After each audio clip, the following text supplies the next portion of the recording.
February 27th, 11:55 a.m. and we are motoring slowly because the boat leaks like a sieve at the not so dripless shaft seal, which we think is caused by vibrations due to the prop most likely being damaged when I hit a wood structure a couple months back, and I think that's probably wearing the cutlass bearing as well. So we're just going to nurse the engine here and then put up the sail. But as far as we know at this point, the bilge pump is operational and cleaned up wiring, at least on the worst part of the wiring there. So I think we're good to go. Wind wise, we're looking at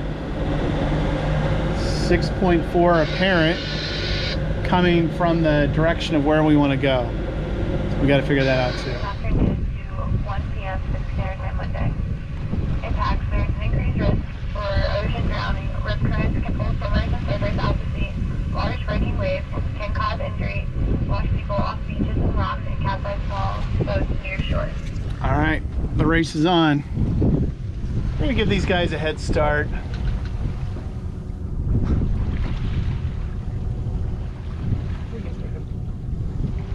They're motoring, they're cheating. It's the current situation. My parents went away on a big vacation. Oh! They left the dog alone with the kids. So where are we at right now? What's our 20? I don't know, we're like somewhere. Island over to starboard.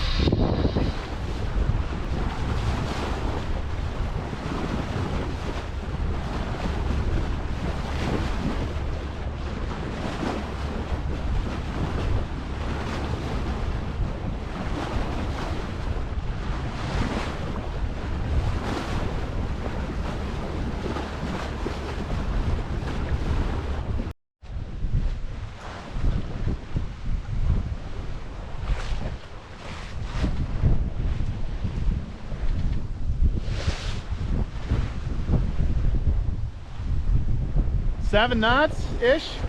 Yeah, over 7. Over 7. It's fantastic.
We got a little over 6 knots right now, like 6.2 or so. Moving along pretty good. Flying all the canvas.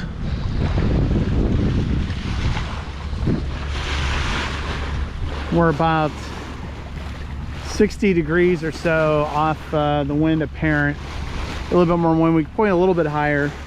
We're headed right for that hump right there, right in that area of the island. So we'll have to tack or head up. But boat speed's pretty good. Seas are flat. It's pretty chill sailing. Not too bad. Yeah, so I took a little power nap while Patrick's driving. He's got us up to about 7 knots now. Headed right where we're supposed to go. So yeah, the wind picked up a little bit. We're able to head up too. Pretty nice. So we've been sailing So far this whole way, I'm going to take a look and see what our distance is to our destination. But Catalina's coming up on us.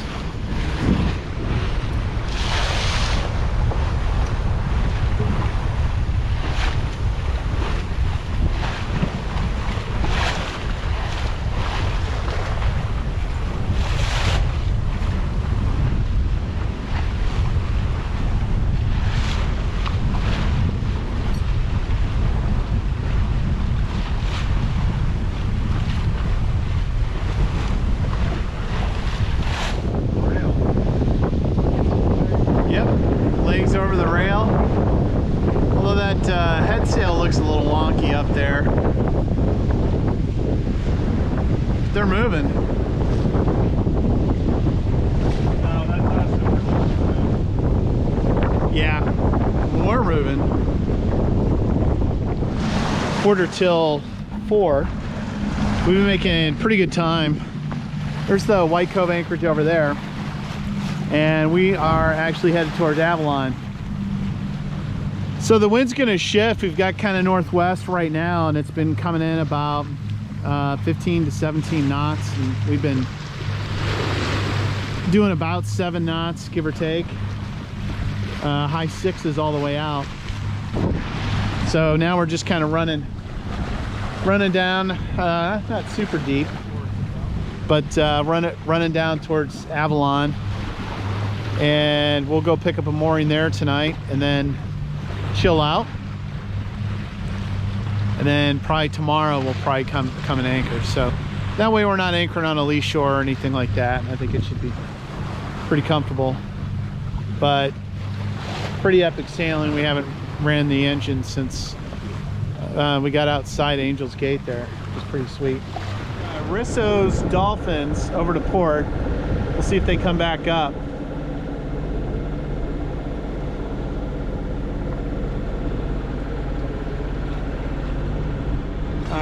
They just bugged out. Oh, there's one. All right, it's Monday. It's about 9:30 a.m. Pretty nice night on the mooring. Pretty chill out here today. I have a feeling it's going to get a little bit louder. This is a pretty large cruise ship that came in.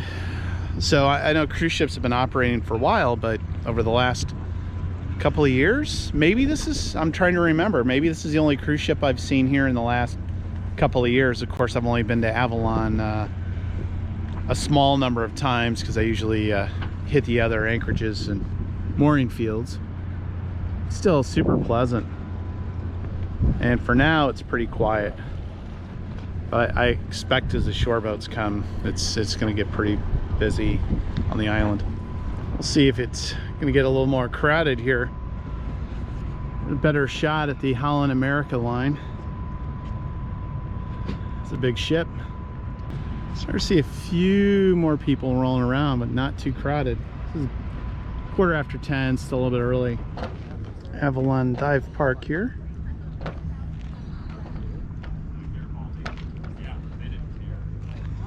Right by the casino.